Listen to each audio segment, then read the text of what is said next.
Super. అందుకే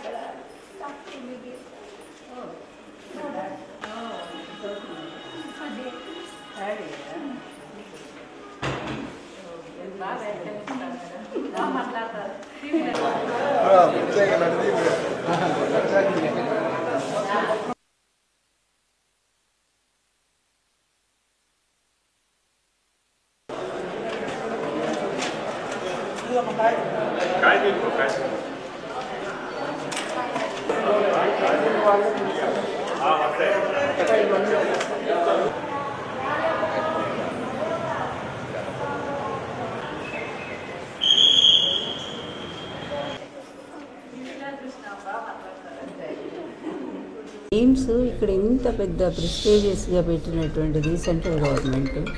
ఇంత పెద్ద బిల్డింగ్ కట్టారు. అసలు ఎక్విప్మెంట్ చూస్తే లోపల దాదాపు 300 కోట్ల విలువైనటువంటి సామగ్రి అంతా ఉంది ఇందులో.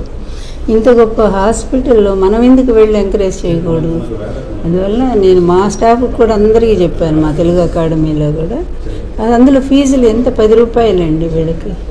ఆ 10 రూపాయలతో వీళ్ళు నిజంగా ఎంత గొప్ప ట్రీట్మెంట్, ఎంత పెద్ద పెద్ద టెస్టులు కూడా అంత 100-200 రూపాయలు ఇంత అందుబాటులోకి వైద్యాన్ని తీసుకొచ్చిన ఎయిమ్స్ హాస్పిటల్ని మనం ఎందుకు ఎంకరేజ్ చేయకూడదనే ఉద్దేశంతో నేను ఈరోజు రావటం జరిగింది.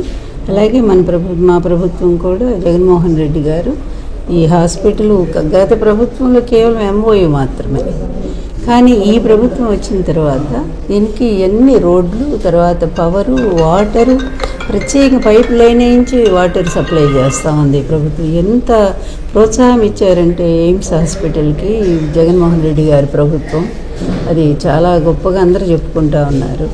అట్లాంటిది కనుక పేషెంట్స్ కూడా ఆ స్థాయిలో వచ్చి పాపం ఇన్కమ్ నిజంగా కూడా చాలా తక్కువ, అది మన డాక్టర్ గారు చెప్తారు. అయినా సరే ఒక సర్వీస్ ఓరియంటెడ్గా దీన్ని నిర్వహిస్తూ ఉన్నారు. చాలా గొప్ప హాస్పిటల్. అందరూ ఎక్స్పర్ట్స్ డాక్టర్స్ అంతా కూడా ఈ డొనేషన్ డాక్టర్లు కాదు, బాగా చదువుకొని వాళ్ళు మెరిట్ మీద వచ్చినటువంటి డాక్టర్స్ అంతా ఇక్కడ పనిచేస్తూ ఉన్నారు. 300 మంది దాదాపు పనిచేస్తూ ఉన్నారు. అంత పెద్ద హాస్పిటల్ మన ఆంధ్రప్రదేశ్కి రావటం అదృష్టం నిజంగా కూడా. ఎయిమ్స్ సెంట్రల్ గవర్నమెంట్కి కూడా కృతజ్ఞతలు చెప్తున్నాము మేము ఎయిమ్స్ ఇచ్చినందుకు. దాని నిర్వహణ కూడా రాష్ట్ర ప్రభుత్వం చక్కగా వీళ్ళకి ఇబ్బంది లేకుండా చూసుకుంటూ ఉన్నారు. దానికి తగిన స్థాయిలో పొలిటీషియన్స్, ఏపీలు కూడా అందరూ కూడా వచ్చి హాస్పిటల్ని ఒక్కసారైనా సందర్శించి ఈ హాస్పిటల్కి సరైనటువంటి ఈ ట్రీట్మెంట్స్ ఇవన్నీ కూడా ఇంత బాగా ఉన్నాయని చెప్పి వాళ్ళు కూడా చెప్తే ఇంకా సామాన్య జనంలో కూడా వెళ్ళటానికి అవకాశం ఉంటుంది కనుక అందరూ ఇక్కడికి ఎయిమ్స్కి రావాలని చెప్పి నేను మనస్ఫూర్తిగా కోరుకుంటా ఉన్నాను.